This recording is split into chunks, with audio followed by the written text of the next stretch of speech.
This morning, story out of Southern California as a refinery fire had made national news. Now, Arizona gets a big part of its fuel from Southern California. So to find out how this may affect fuel prices and fuel supply coming into Arizona, joining us is Matt McClain, who's a petroleum analyst from Gas Buddy. Matt, thanks for doing this. No problem at all. So let's talk about this El Segundo refinery. Can Arizona expect to have some kind of either interruption or spike in prices because of this?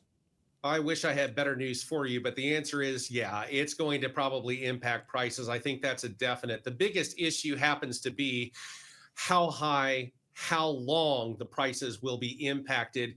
And for right now, because they are still literally spraying water on smoke that's boiling off of the refinery at this point, I think it's a safe bet that Chevron, nor anybody else, Chevron being the owner of the refinery, really isn't sure exactly how much damage and the extent of it. We do have a preliminary guess. And because no one, including the refinery owner, knows the extent of the damage right now, that's why we're calling it a guess. But hold your breath. 35 up to 95 cents a gallon increase is a possibility across really the western part of the United States. And that is unfortunate. And the extent of how long that increase may be in place will be dependent upon the sustained amount of damage that the refinery has taken. Now, when I read about this, and again, I'm sorry to put you on the spot and make you be the bearer of bad news to the Valley. We've already seen inflated prices because of refinery maintenance issues. So this is going to be in addition to that price increase as well.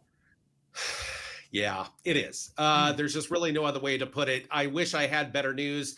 I think the best thing that your listeners can do at this particular point is pull out the Gas Buddy app, find the cheapest price that you can find on the app. But here's another very important aspect: supply and demand, right? Right. If everybody goes out and they try to top off their tank and fill up and create a surge in demand, that's going to create a larger volume increase because this refinery produces roughly about 20% of fuel for Southern California, for example, up to 40% of the jet fuel, as well as diesel. So keeping in mind that if everybody just tries to basically behave as they normally would have, you need gas today, get gas today. Don't need it until tomorrow or early next week, wait until then.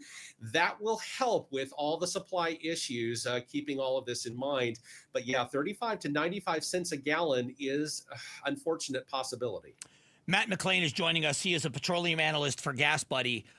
So you led me right to the next question, which had to do with diesel and had to do with aviation fuel. Sky Harbor Airport, very busy airport. Is that delivery, do they also deliver to Arizona? And if so, is it going to affect their supply? So the jet fuel, I would need to check with Sky Harbor and find out, or check to see exactly where they get their supply from. But there is a possibility, a good possibility, that a chunk of their jet fuel may come from this particular refinery. As you can imagine, across the West Coast, there's a lot of isolation when it comes to the rest of the fuel network across the country. Not a lot of connection. In fact, there really isn't any from places like the Midwest or the southern part of the United States and the refineries that are there. And when something like this happens, the West Coast basically has to rely on shipments of fuel from Asia to make their way across the Pacific to help make up for the loss of a refinery issue like this. And Arizona uses those unique blends, that boutique blend of fuel we use here, which is also limits it where we can get that from, doesn't it? So it's not like we can just go out and find somebody else to make it and sell it to us. Yeah, that's an excellent point that you make. And so there are things, and each government and each state operates a little bit differently on that particular measure that you just bring up. Usually in cases like this, you can get and apply for waivers that would eliminate that requirement on the short term due to the situation. Now, I'm not going to speak for the state government upon that, obviously, but they certainly would, I would think, have that available in their options for helping to provide a little bit of relief. That's very common across places like the Southeast during hurricane season and the Midwest when you have large issues, say in the dead of winter or the dead of summer, and you have a refinery issue there. So one would think that Arizona and other states would be able to do an emergency waiver to help eliminate some of that requirement for those special blends, as you call them. Well, being the expert that you are, I don't want to put you on the spot with so little information, but timeline, generally speaking, when something like this happens, What kind of a timeline are we looking at? Well, this particular refinery, if I'm not mistaken, opened in 1911. Now, understandably, it's gone through a huge amount of morphing and reconstruction and rebuilding since then. So the question mark is, how extensive is the damage? Where was the damage at in the refinery? What must be repaired? And because they, as of 20 minutes ago, when I was doing a live hit for a Los Angeles TV station, they were reporting live from the scene and showing firefighters still spraying water on areas that smoke was still boiling in the sky. So it's a very safe bet that nobody at this point knows the extent of the damage. They may know the general vicinity of where at in this refinery. I think it's about 1.4 square miles in size. This is not a small refinery. So as far as the general area, they probably know. But we have to wait and find out exactly what may end up happening with regard to the extent of the damage, how long it's going to take to repair. It's not a light switch, obviously, and nobody's suggesting that it is, that we can flip back on and suddenly the refinery's making gas again. I wish it worked that way. It just doesn't. Matt, we always appreciate Gas Buddy and your willingness to talk to the audience here in Arizona. And if you don't mind, we'll be reaching out once more information is available and you can give us a more accurate timeline. We always appreciate the expertise from you guys. Yeah, we are here, and the more information we get, we are very thankful for our media partners like you. Always reach out, and we will be happy to hop back on the air and provide the latest information that we have.